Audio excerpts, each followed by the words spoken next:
संपूर्ण स्वास्थ्य का विज्ञान एवं दर्शन आयुर्वेद, इसके संदर्भ में हम परिचर्चा करेंगे कि आयुर्वेद क्या है, इसका परिचय, इसकी क्या विशेषताएं हैं, इसका क्या विस्तार है। हमारा प्रयास रहेगा कि जो छोटा बच्चा है, चाहे कोई बहुत बड़ा विद्वान है, चाहे वो सामान्य व्यक्ति है, चाहे वो हमारी माताएं बहनें जो गृहिणी हैं, सबको हम समझा सकें आयुर्वेद की क्या विशेषता है, उसकी महत्ता क्या है, उसकी हमारे जीवन में आवश्यकता क्या है। तो इसी लक्ष्य को लेकर के हम इस आयुर्वेद के विज्ञान को, इसके दर्शन को, इसकी आवश्यकता को हम आप सबको बता रहे हैं। तो सभी ने सुना होगा, आप सब ने अनुभव भी किया होगा कि इस विश्व में मनुष्य तो क्या तुच्छ से तुच्छ जो जीव है, वो भी कोई भी रोग नहीं चाहता है, वियोग नहीं चाहता है, जीवन में नुकसान भी नहीं चाहता है, अपमान और अज्ञान से होने वाले दुखों से बचने की भी कोशिश करता रहता है। तो इन दुखों से बचने के लिए वो प्रयास करता है कि मुझे सुख की प्राप्ति हो और सदा सुख मिले, इसके लिए वो प्रयास करता रहता है। इस तथ्य को ध्यान में रख करके हम निश्चित रूप से ये कह सकते हैं कि जब से ये सृष्टि की रचना हुई है, हाँ, सृष्टि की रचना कब हुई इसके ऊपर विवाद हो सकता है, मतभेद हो सकते हैं, या भिन्न भिन्न हमारे मत हो सकते हैं, पर मैं ये जरूर कह सकता हूँ कि जब से सृष्टि की रचना हुई है तभी से मनुष्य भूख, प्यास, नींद आदि जो स्वाभाविक इच्छाओं का पूरा करने, यानी कि वो जो हमारी इच्छा है उसको पूरा करने के लिए और शारीरिक व्याधियों से छुटकारा पाने के लिए प्रयत्नशील रहा है। कि शरीर में किसी भी तरह की पीड़ा हुई तो उस छुटकारा पाने के लिए, बचने के लिए, उसको दूर करने के लिए हमेशा प्रयास करता रहा है। और इसी क्रम में सबसे पहले आयुर्वेद का उद्भव हुआ है, इसमें कोई शंका नहीं है, क्योंकि दुनिया की जो लाइब्रेरी में भी सबसे प्राचीन ग्रंथ वह ऋग्वेद है, उस ऋग्वेद के अंदर आयुर्वेद का वर्णन है। इसलिए हम कह सकते हैं कि जब से मानव का उद्भव कब हुआ ये हम नहीं कह सकते हैं, पर हम ये कह सकते हैं कि जब से मानव का उद्भव हुआ तब से आयुर्वेद का उद्भव हुआ। और आजकल हम जानते हैं कि जैसे एलोपैथिक जो केमिकल आश्रित चिकित्सा पद्धति है, जिसको हम आधुनिक चिकित्सा पद्धति भी कहते हैं, दूसरे कोई होम्योपैथिक के नाम से, और कुछ आयुर्वेद और योग की ही कुछ क्रियाओं को मिलाकर के जिसको हम प्राकृतिक चिकित्सा कहते हैं, रेकी कहते हैं, सुजोग कहते हैं, यूनानी कहते हैं, विविध तरह की जो विधाएं हैं दुनिया में, जो जड़ी बूटी आश्रित चिकित्सा पद्धतियाँ भी लगभग 62 से ज़्यादा चिकित्सा पद्धतियाँ दुनिया में अभी प्रचलन में हैं। और मैं कह सकता हूँ कि ये जितने भी इस तरह के अनेक प्रकार की जो चिकित्सा पद्धतियों का प्रयोग हम जो कर रहे हैं, परंतु उनमें आयुर्वेदिक पद्धति सहस्रों वर्षों से, यानी कि हजारों वर्ष से हमारे जीवन में रची हुई है, बसी हुई है। और हम अपने दैनिक जीवन में भी यदि हम लोग थोड़ा देखें तो हम लोग अपने घर में, परिवारों में, तो कहीं ना कहीं आपको आयुर्वेद दिखाई देगा। जैसे कि मैं कहूँ कि हम देखते हैं किसी के पेट में दर्द हो गया, गैस बन गई, तो कोई भी कहेगा भाई पेट में गैस बन रही है तो ऐसा कर अजवाइन ले ले, हींग फाँक ले, ये सब कह देते हैं। और किसी को जुकाम हो जाए, खांसी हो जाए, तो गला खराब हो गया, कह देते हैं ठंडा पानी मत पीना, ठंडा पानी पीने से गला खराब होता है। या अदरक तुलसी की चाय पी लो, या अदरक का रस निकाल करके उसमें शहद मिला करके पी लो, या काली मिर्च में शहद मिला करके और उसमें अदरक का रस मिला करके आप उसका सेवन कर लो। या कहीं दर्द है, सर्दी जुकाम है, ठंड लग रही है, तो हम कहते हैं दूध में हल्दी डाल करके ले लो। ये क्या है? ये हमारे जीवन में रचा बसा आयुर्वेद है, जो बिना शास्त्र पढ़े हुए, बिना किसी मेडिकल और किसी मॉडर्न कॉलेज में गए हुए भी इन बेसिक चीज़ों का हमको परंपरा से नॉलेज है। यही तो आयुर्वेद है। और आयुर्वेद हमारे जीवन में प्राचीन काल से ही रचा बसा हुआ था। इसलिए आयुर्वेद को हम कई बार दादी नानी के नुस्खों के रूप में लेते हैं कि इस चीज़ की प्रकृति ये ठंडी है, ये गर्म है, इस तरह के जो निर्देशन है ये आयुर्वेद के ही अंग हैं। इस प्रकार हम घर में सुनते हैं अपने बुजुर्गों से, पीढ़ी दर पीढ़ी से, जैसे कई औषधीय गुणों के विषय में हम सुनते रहते हैं, हम सीखते रहते हैं। हमारे घर में हमारी दादी, नानी, हमारी माँ, हमारी बहनें, हमारे पिता, हमारे बुजुर्ग कुछ न कुछ अपने घर के आंगन से, रसोई से, अपने खेतों से अनेक पदार्थों को जो है ऐसे मिल जाते हैं, ऐसे द्रव्य दिख जाते हैं, हमारे रसोई में दिख जाती है, जिनको हम औषधि के रूप में प्रयोग कर रहे होते हैं या प्रयोग कर सकते हैं। तो इस तरह से हम कह सकते हैं कि यह जो आयुर्वेदीय पद्धति है यह हमारे अपने जीवन से गहरी जुड़ी हुई वस्तु है, या मैं ये भी कह सकता हूँ कि इसको हम अपने जीवन से कभी भी अलग नहीं कर सकते हैं। प्रश्न तो अब हम लोग ये कह सकते हैं कि जब इतना गहरा है, ये आयुर्वेद जीवन में इतना घर कर गया है, तो फिर वो वास्तव में क्या है। नहीं, हमने आयुर्वेद के परंपरा में प्रचलन का जो भाग है उसको तो समझ लिया, पर फिर भी ये क्या है आयुर्वेद, इसको समझने के लिए हम उसको प्रतिदिन समझाने का प्रयास भी करेंगे। आपको इसके विषय में अनेक जानकारियाँ भी देंगे। तो मैं यहीं से प्रारंभ होता हूँ कि आयुर्वेद को जानने से पहले हम आयुर्वेद शब्द की व्युत्पत्ति को भी हम समझ लें। यानी कि जो आयुर्वेद शब्द है, यह आयुर्वेद जो है आयु और वेद इन दो शब्दों के मेल से बना है। तो जिसका आयुष का अर्थ होता है जीवन तथा वेद का अर्थ होता है विज्ञान या जानना। यानी कि और अष्टांग हृदय के अंदर में स्वयं ऋषि लिखते हैं कि आयुषो वेदः आयुर्वेदः, यानी कि आयुरस्मिन् विद्यते अनेन वा आयुर्विन्दतीत्यायुर्वेदः। यानी कि जिसके अंदर हम कह सकते हैं कि इस प्रकार से जो आयुर्वेद शब्द का जो अर्थ है वो हुआ कि संपूर्ण जो जीवन है उसका जो संपूर्ण विज्ञान है। यानी सर्वांगीणता से इस जीवन के रहस्य को, जीवन का अर्थ सिर्फ देह नहीं है, जीवन का अर्थ है यह जिस देह के अंदर जिस आत्मा का निवास है, जिन ज्ञानेंद्रिय आदि का निवास है, उस संपूर्ण को जानना। यानी कि आत्मज्ञान से लेकर के शरीर ज्ञान का जो है उसका अर्थ है जीवन विज्ञान। तो इसलिए हम साधारण भाषा में यदि हम कह सकें तो हम कह सकते हैं भाई, जिससे कि हम ठीक ठाक प्रकार से जी सकें। ठीक प्रकार से कैसे जी सकेंगे? हमारे मन ठीक होगा तब, हमारा तन ठीक होगा तब, हमारा विचार ठीक होगा तब। तो इसीलिए कहा कि यह जो विज्ञान है केवल रोगों की चिकित्सा या रोगों का विज्ञान प्रदान नहीं करता है ये आयुर्वेद। इसीलिए जीवन को जीने के लिए सभी तरह के जो आवश्यक ज्ञान है, जो जरूरी है, वो सब हमें सिखाता है, हमें बताता है, हमको प्राप्त कराता है। और मैं ये कह सकता हूँ कि यदि इसको बहुत थोड़े अर्थ में यदि हम कहें तो ये एक ऐसी चिकित्सा पद्धति है, ये ऐसी एक प्रणाली है जो स्वास्थ्य रक्षा, रोग निवारण और दोनों के लिए व्यवस्थित और क्रमबद्ध ज्ञान का जो है जो प्रस्तुत कराता है हमको। यानी कि स्वास्थ्य रक्षा की भी बात करता है, रोग निवारण के लिए भी हमारे लिए काम कर सकता है। इस तरह से जो दोनों बात करता है, तो यह वास्तव में ये मैं कह सकता हूँ कि ये सिर्फ मानवता के लिए भी नहीं, मनुष्य के लिए भी नहीं, ये संपूर्ण जो विज्ञान है ये प्राणी मात्र के लिए कल्याण के लिए है और सबके उन्नति के लिए भी है। और विशेष कर करके मैं कहूँ कि मानवता के लिए तो शारीरिक, मानसिक व आध्यात्मिक सभी पक्षों पर जो प्रभाव डालने वाला है।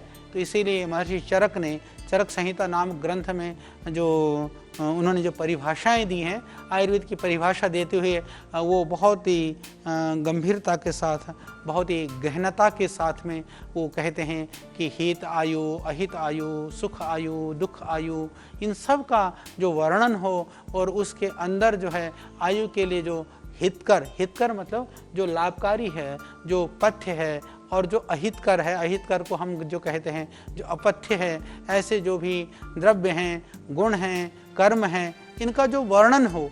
यानी कि सभी चीज़ का जो व्यापकता के साथ जिसमें वर्णन हो और जिसमें आयु का मान आयु का मान का मतलब होता है जिसकी प्रमाण है या अवधि है, उसको हम मान कहते हैं। और चरक में ऋषि कहते हैं हिताहितम सुखम दुखम आयुस्तस्य हिताहितम मानम च तच्च यतेन्द्रमायुर्वेदः स उच्यते। इससे स्पष्ट हो जाता है यदि हम आयुर्वेद की इस ऋषि सिद्धांत को, इस बात को समझें, तो आयुर्वेद किसी भी व्यक्ति विशेष के लिए, जाति विशेष के लिए, किसी रिलीजन के लिए, जैसे क्योंकि आजकल कोई भी बात होती है तो हम रिलीजन, कास्ट, क्षेत्र इसकी बात करते हैं। यानी कि इन सब के लिए या किसी कंट्री के लिए भी सीमित नहीं है।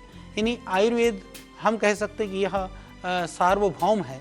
सार्वभौम का अर्थ होता है जो सभी जगह लागू होने वाला है, सबके लिए है। जिस तरह से यह जीवन सत्य है, उसी तरह से आयुर्वेद का जो सिद्धांत है, नियम है, ये सभी स्थानों पर मान्य और ये सार्वभौम सत्य है। इसीलिए इसको शाश्वत, सार्वभौम और सर्वजनीन कहा है। तो इसमें पुनः हमारे आयुर्वेद के जो ऋषि हैं बार बार इसीलिए कहते हैं सोयम आयुर्वेदः शाश्वतो निर्दिश्यते अनादि तत्वात्, के अनादि होने की वजह से स्वभाव संसिद्ध लक्षणत्वात्। तो ये बहुत बड़ी बात है कि हम लोग जब प्रार्थनाएं भी करते हैं, क्या आप देखते हैं कि जितने भी हमारी वैदिक की प्रार्थनाएं होती हैं, कहीं भी वैदिक प्रार्थनाओं में व्यक्ति की प्रार्थनाएं कहीं पर भी नहीं है। यानी हम प्रार्थना करते तो हैं स्वयं बैठ करके, पर प्रार्थना हम सबके लिए कर रहे होते हैं। हम कहते हैं सर्वे भवन्तु सुखिनः सर्वे सन्तु निरामयाः, अर्थात सभी सुखी हों, सभी निरोग हों, सबका भाव निहित है। यानी सबके सुख की कल्पना ही हमारी संस्कृति की मूल अवधारणा और मूल सिद्धांत है।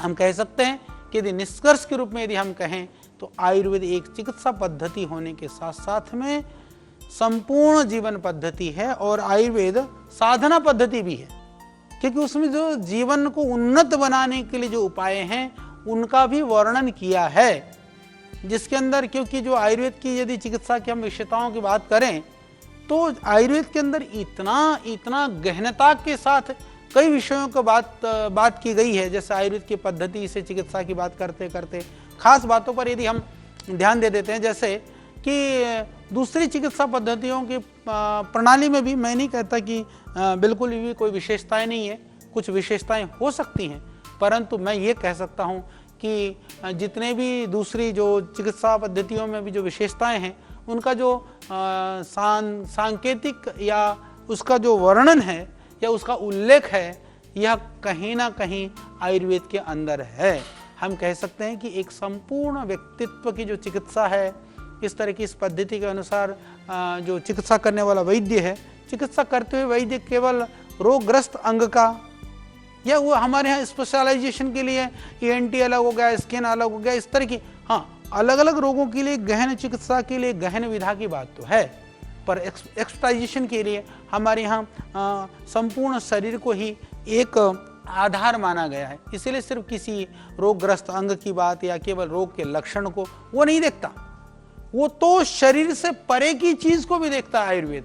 हम इसको समझें, आयुर्वेद रोगी के रोग के साथ साथ में रोगी के आत्मा की, मन की, शारीरिक प्रकृति की, वात पित्त की, सब दोषों की, मलों की, धातुओं की, रक्त रस आदि, मज्जा आदि की जो स्थिति, इन सबकी भी बात करता है और उनका ध्यान भी रखता है।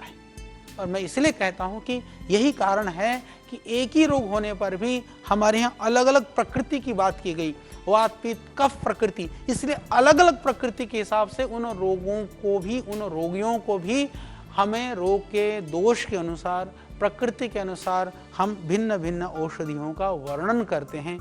यह आयुर्वेद की विशेषता है, यह आयुर्वेद की खासियत है, यह आयुर्वेद की अत्यंत वैज्ञानिक होने का प्रमाण है। और इसके अलावा जैसे रोगों का भी मनोदैहिक स्वरूप, कि आयुर्वेद के अनुसार हम किसी को भी, मनोदैहिक स्वरूप का मतलब यह है कि हम रोग को केवल शारीरिक नहीं मानते हैं, कोई मानसिक नहीं मानते हैं। मानसिक रोग का कारण भी शरीर हो सकता है, शारीरिक रोग का कारण भी मानसिक हो सकता है, तो इसलिए शारीरिक रोगों का कुप्रभाव मन पर पड़ता है, तो मानसिक रोग का कुप्रभाव भी शरीर पर पड़ेगा ही पड़ेगा। तो इस तरह से किसी भी रोग की चिकित्सा करते समय जो हमारा जो वैद्य होता है और जो हमारे आयुर्वेद की जो चिकित्सा पद्धति का जानने वाला जो व्यक्ति होता है, कभी भी वह मन और शरीर को वो अलग नहीं करता है। कई बार आज भी कहते हैं कि स्ट्रेस होने से, डिप्रेशन से, टेंशन से बीमारियां बढ़ती हैं, ये आज एलोपैथिक कहता है। हमारी तो चिकित्सा शुरू ही यहीं से होती है, आयुर्वेद वहीं से चिकित्सा शुरू करता है। तो इसीलिए हमारे यहाँ तो सभी रोगों को मनोदैहिक रोगों के रूप में ही मानकर चिकित्सा की जाती है। किसी भी रोग को हम मानसिक नहीं मानते हैं, किसी भी रोग को हम शारीरिक नहीं मानते हैं, दोनों ही मान करके ही हम चिकित्सा करते हैं। और आचार्य चरक के यदि अनुसार हम बात करें, अब देख रहे हैं मैं यहाँ पर मेरा सौभाग्य है इस चरक की प्रतिमा के साथ बैठ करके इस पतंजलि के इस पवित्र परिसर से मुझे आचार्य चरक की वार्ता करने का मुझे मौका मिल रहा है। मैं सौभाग्यशाली हूँ कि हमको उस ऋषि परंपरा को, उस आयुर्वेद की परंपरा को आगे बढ़ाने का हमें मौका मिला है और हम इस विधा को, इस परंपरा को प्राणपन से आगे बढ़ाने का प्रयास भी करेंगे। तो मैं बात कर रहा था कि आचार्य चरक जो है उनके अनुसार वातज, पित्तज, कफज तथा मानसिक इन सभी रोगों का एक ही मूल कारण है। यानी रोग के यदि कारण को बहुत गहराई से खोजा तो उन्होंने कहा प्रज्ञा अपराध। सब रोगों का मूल कारण है प्रज्ञा अपराध। इसीलिए आयुर्वेद की चिकित्सा और औषधियों के उपयोग के पीछे हमारे जो पूर्वज ऋषि थे उनका हजारों वर्ष का अनुभव है। और इन औषधियों का मूल जो स्रोत है तो पेड़, पौधे, छाल, वनस्पतियाँ, जो ज़्यादातर जो हम लोगों के मन में जो बात आती है कि जब हम आयुर्वेद की बात करते हैं तो हमको लगता है कि हाँ, पेड़ पौधे, घास फूस ही आयुर्वेद है। तो वनस्पति जगत हमारा एक मुख्य है। इसका अतिरिक्त जैसे पशु जगत, क्योंकि पशु जगत की यदि हम बात करें जैसे गोमूत्र है, गोदुग्ध है, घी है, तो जो हमें पशुओं से जो द्रव्य प्राप्त होते हैं, और इसी तरह से जो खनिज हैं, जो मेटल्स हैं, धातुएं हैं, उन सब जो मिनरल्स हैं, ये भी मिनरल्स में भी आप देखेंगे हमारे यहाँ गोदंती है, अभ्रक है, या समुद्र जितने भी द्रव्य हैं उनका में भी आप देखेंगे मोती से लेकर के, प्रवाल से लेकर के विविध तरह के सब पदार्थ हैं। पर मैं इतना जरूर कह सकता हूँ कि ये सारे जितने भी पदार्थ हैं ये सभी पदार्थ प्राकृतिक हैं। आयुर्वेद में सभी तरह के प्राकृतिक पदार्थों का प्रयोग का वर्णन है। उन प्राकृतिक पदार्थों में भी जो जहरीले हैं, जो विषैले हैं, जो हानि कर सकते हैं, उनके लिए उसके अंदर शोधन का विधान है। यानी उन प्राकृतिक पदार्थों में भी जो विषैले तत्व हैं, जो हानिकारक तत्व हैं, उन तत्वों का हम शोधन करके ही हम प्रयोग करते हैं। और इसके अतिरिक्त आयुर्वेद में हम किसी भी तरह के रासायनिक पदार्थों का, जो केमिकल्स होते हैं, किसी भी तरह का केमिकल का प्रयोग आयुर्वेद में नहीं होता है, क्योंकि ये लोगों को पता होना जरूरी है। जितना लोगों के शरीर में नुकसान केमिकल के पदार्थों से होता है, हम कोई एलोपैथिक के विरोधी नहीं है, पर मैं इस बात को पूरी प्रामाणिकता से कह सकता हूँ कि एलोपैथिक का जो दुष्प्रभाव है वो बहुत ज़्यादा है। लोग पूर्वाग्रह से, दुराग्रह से, अज्ञानता से या आयुर्वेद को न समझने की वजह से कई लोग कहते हैं कि आयुर्वेद किडनी खराब कर देती है, लीवर खराब कर देती है। हालांकि इस तरह के केसेस हमने बहुत कम देखे, कहीं हमने देखा ही नहीं मैं ये कहूँ, पर बाकी केमिकल की वजह से बिगड़े हुए केसेस तो हमारे यहाँ प्रतिदिन सैकड़ों की संख्या में यहाँ पर हमारे पास आते हैं। तो इसलिए मैं ये कहना चाहता हूँ कि आयुर्वेदिक औषधियाँ यदि उचित मात्रा में दी जाए, ठीक सी बनी हुई औषधियाँ हो, तो हम पूरी प्रामाणिकता से कह सकते हैं कि आयुर्वेदिक औषधियाँ हमारे शरीर पर, हमारे मन पर किसी भी तरह से कोई विषैला या बुरा प्रभाव नहीं डालती हैं। तो ये जो आज एक जो भय दिखाया जा रहा है धातुओं को लेकर के, ये प्राकृतिक जितने भी जो मिनरल्स हैं, मेटल्स हैं, जड़ी बूटियाँ लेकर के ये जो दिखाया जा रहा है, एक तरह से मैं एक बात कहना चाहता हूँ कि ये बहुत बड़ा षड्यंत्र है, बहुत बड़ा भ्रम है।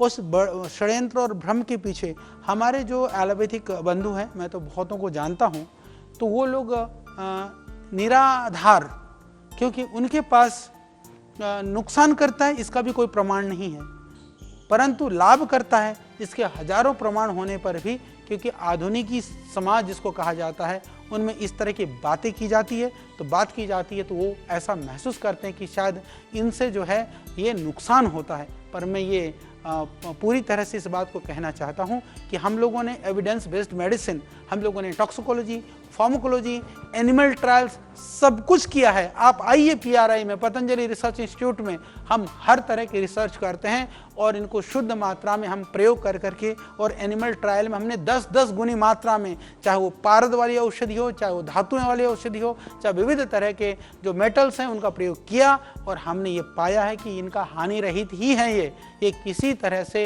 ये धातु युक्त औषधि जो है हमारे शरीर में किसी तरह से जो उनको शोधन प्रक्रिया के द्वारा शुद्ध कर करके उनको जब पृथक किया जाता है तो हानि रहित होते हैं। और इन औषधियों के निर्माण में, जो प्रयोग में सावधानी जरूर बरतनी चाहिए, और शास्त्रोक्त ढंग से हमको उसका शोधन करना चाहिए। तो इन जो विषैले जो वानस्पतिक पदार्थ हैं, जैसे बहुत सारी जड़ी बूटियाँ भी जहरीली होती हैं, जैसे कुचला है, भिलावा है, आक है, इनका प्रयोग भी सीधे तौर से नहीं किया जाता है। नहीं, जड़ी बूटियों को भी जब जो विषैली होती हैं, जहरीली होती हैं, उनमें आयुर्वेद में वर्णन है, उनका शोधन करना है, शोधक करके प्रयोग करना है। तो ये सारी बातों को जो है, यदि अनेक प्रकार की जो उसकी जो प्रक्रियाएं हैं, उसका भी आयुर्वेद में बहुत विशद वर्णन है। उसी प्रक्रिया के तहत उसको शुद्ध किया जाता है। इनके शोधन के बाद में ही तब ऐसा योग्य बना लिया जाता है कि वो हमारे शरीर की सभी धातुओं में आसानी से वो हमारे शरीर में एब्जॉर्ब हो जाए, वो किसी तरह से हानि ना करे और वो लाभकारी हो। तो वो सारी जो औषधियाँ फिर एक औषधि ना हो करके वो हमारे लिए रसायन का काम करती हैं। और अपने आप में जो प्रत्येक आयुर्वेदिक औषधि अपने आप में टॉनिक का काम करता है, रसायन का काम करता है, किसी भी तरह किसी रूप में मन और शरीर का पोषण भी प्रदान करती है। यही कारण है कि इन औषधियों का प्रयोग रोगी के साथ साथ स्वस्थ व्यक्ति भी कर सकता है, क्योंकि ये रोगी के रोग को दूर करती है, वहीं स्वस्थ व्यक्ति का पोषण भी करती है और रोग प्रतिरोधक शक्ति का विकास भी करती है। जैसे मैं इसमें कह दूं कि जैसे च्यवनप्राश है, चंद्रप्रभावटी है, बादाम पाक है, मुसली पाक है, त्रिफला है, अश्वगंधा है, शिलाजीत है, ये सब शरीर के शक्ति, शुद्धि, संतुलन, स्वास्थ्य प्राप्ति के ये एक बहुआयामी यह विज्ञान है। और रोग प्रतिरोधी औषधियों का पथ्य का महत्व है। और आयुर्वेद में इस बात पर भी बहुत बल दिया जाता है कि व्यक्ति में रोग प्रतिरोधक शक्ति का विकास हो, जिससे उस पर रोग का आक्रमण ही न हो।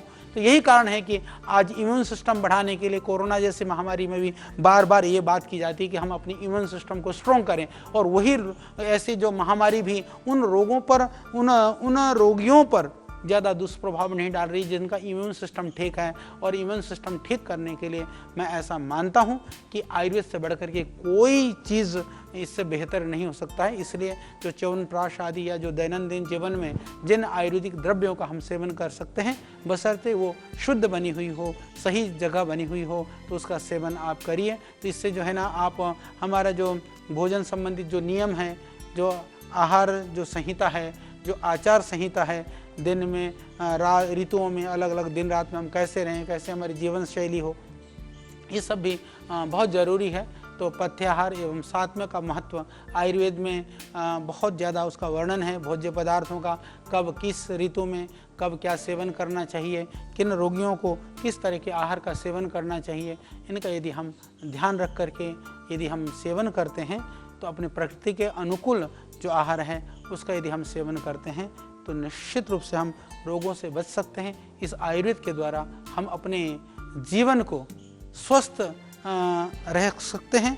तो जो स्वस्थ व्यक्ति है उसको रोगों का आक्रमण से बचा रहेगा, और वहीं जो रोगी है, जो रोगी का जो शरीर है, वो इन औषधियों के सेवन से वो अपने रोग को ठीक कर पाएगा। तो इसीलिए मेरा निवेदन है कि आप सब रोग के निराकरण के लिए भी, रोग से बचने के लिए भी आप आयुर्वेद का सेवन करिए। प्रयास करिए कि अपने आप को हम ठीक रखें और रोगों से बचें। यही आज कमनीय भी है, यही जरूरी भी है और यही आज हम सब के लिए हितकारी भी है। तो मैं सबसे पुनः निवेदन करते हुए ये प्रार्थना करता हूँ कि आइए इन आयुर्वेद के रहस्यों को, इन सरल उपायों को समझ करके जो स्वास्थ्य का संपूर्ण जो विज्ञान है, जो शास्त्र है, दर्शन है, जो आयुर्वेद है, हम उसको समझें। तो पुनः कल आयुर्वेद की इसी दर्शन के गुड़ रहस्यों को लेकर के मैं आपके बीच उपस्थित होऊंगा। तब तक के लिए दीजिए मुझे विदा। ओम।